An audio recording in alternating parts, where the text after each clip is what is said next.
Welcome back to Techi. In this video we are going to install fresh Ubuntu LTS 24.04 server on our Hyper-V. Later we will use this server as a HAProxy load balancer for our Exchange environment. So let's go to the server and get started. So right now we are on our server, and if we go to the Mozilla Firefox and search for the Ubuntu server download, you can see the link is there and it is almost about 3 GB. And this is the server version and this is the desktop version. You can see it has the same version, but the size of this version is up to 6 GB. So don't get confused. You only need to download the server version. So let's go to the server and try to download this. And the download has been started now. So we already have this Ubuntu ISO image. Let's try to install it on our Hyper-V. Let me open the Hyper-V manager. Here we have our multiple machines. Let's add a new virtual machine. Click on next, and I will give the name of the machine as a Ubuntu HAProxy because we are going to use it for the HAProxy, and will select the location, this PC inside the D drive, and I will just create a new folder here, and I will type the name of the folder as a HAProxy, and will select this folder and will install the virtual machine inside this folder. Generation 1 is fine, and let's give the 3 gigs of memory here. Proceed with next. Let me connect it with my switch, and let's click on next. The default hard drive 127 gig, that is fine. Click on next. And the CD drive, that is the ISO image, we have that in our download. So let's browse on the download, and here we have our Ubuntu 24.04. Let's click on next and finish. Now virtual machine has been created. Let's try to rename this, and I will put the IP here just to avoid the confusion. Let's connect the machine and start it. So now the machine has been started, and you have this option, try or install Ubuntu server. So you have to press enter here, and the server will start booting from the disk. You can see it is booting now, and now it's prompting for the language. Let's select the English language here, and I will hit enter. So now it's asking for the keyboard layout. Let's keep it as default like US English. Let's hit on the done, and now it's asking for the Ubuntu server. We have to select the Ubuntu server here and just proceed with the done. And now it's asking for the Ethernet. So right now it has a DHCP IP, but I want to give it a manual IP. So let's go and edit the IPv4. I will hit the edit, and here you can see the automatic. So instead of automatic, I will do here as manual. And now here we have the kind of a form to fill about the subnet, address and gateway. Let me quickly fill this. The IP is 36, subnet is 12.0.24, and the gateway is 12.1, and same with the DNS. So I have filled the IP settings, and let's click on save. So now you can see applying changes. Now the changes has been done. So let's proceed with done again.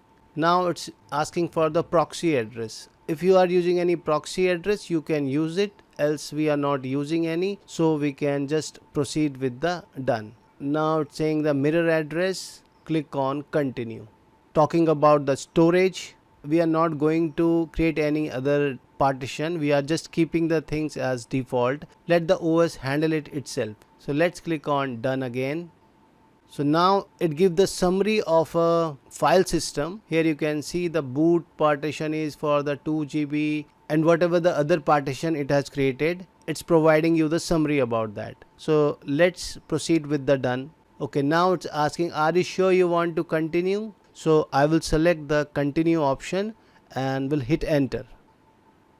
Now you can see it asking for the user details. Let me quickly set my user details and proceed with next. And now it's saying you want to upgrade it or not. So right now I don't want to update this, so I am pressing the continue, and it says like, do you want to install OpenSSH server? Yes, we want to install it. I select that, and after selecting that we can proceed with the next. and now it's asking for the package. Do you want to install any of the package listed here? So we don't want to install any package right now. So let me navigate to done and hit the done button again. So now it's going to install the operating system. You can see installing the system. So it will take bit time. Let me fast forward the things, and now you can see the system has been installed. Reboot now. So let me try to reboot it now.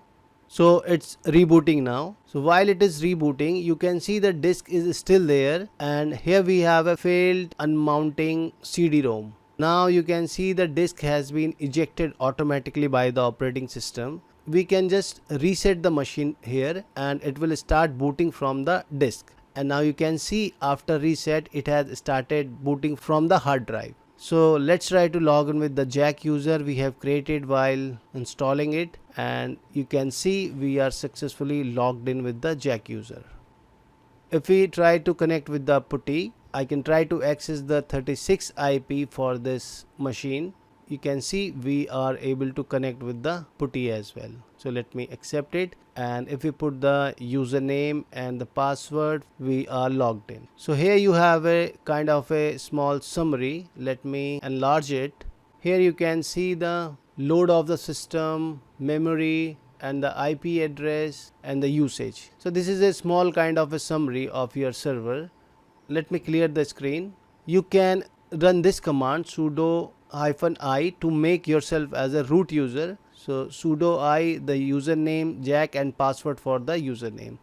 Also you have to set the time zone. So I am selecting my time zone. So the time zone has been set. Let's upgrade the system. I am upgrading the system. It will upgrade the system, and once it is upgraded, it will reboot it.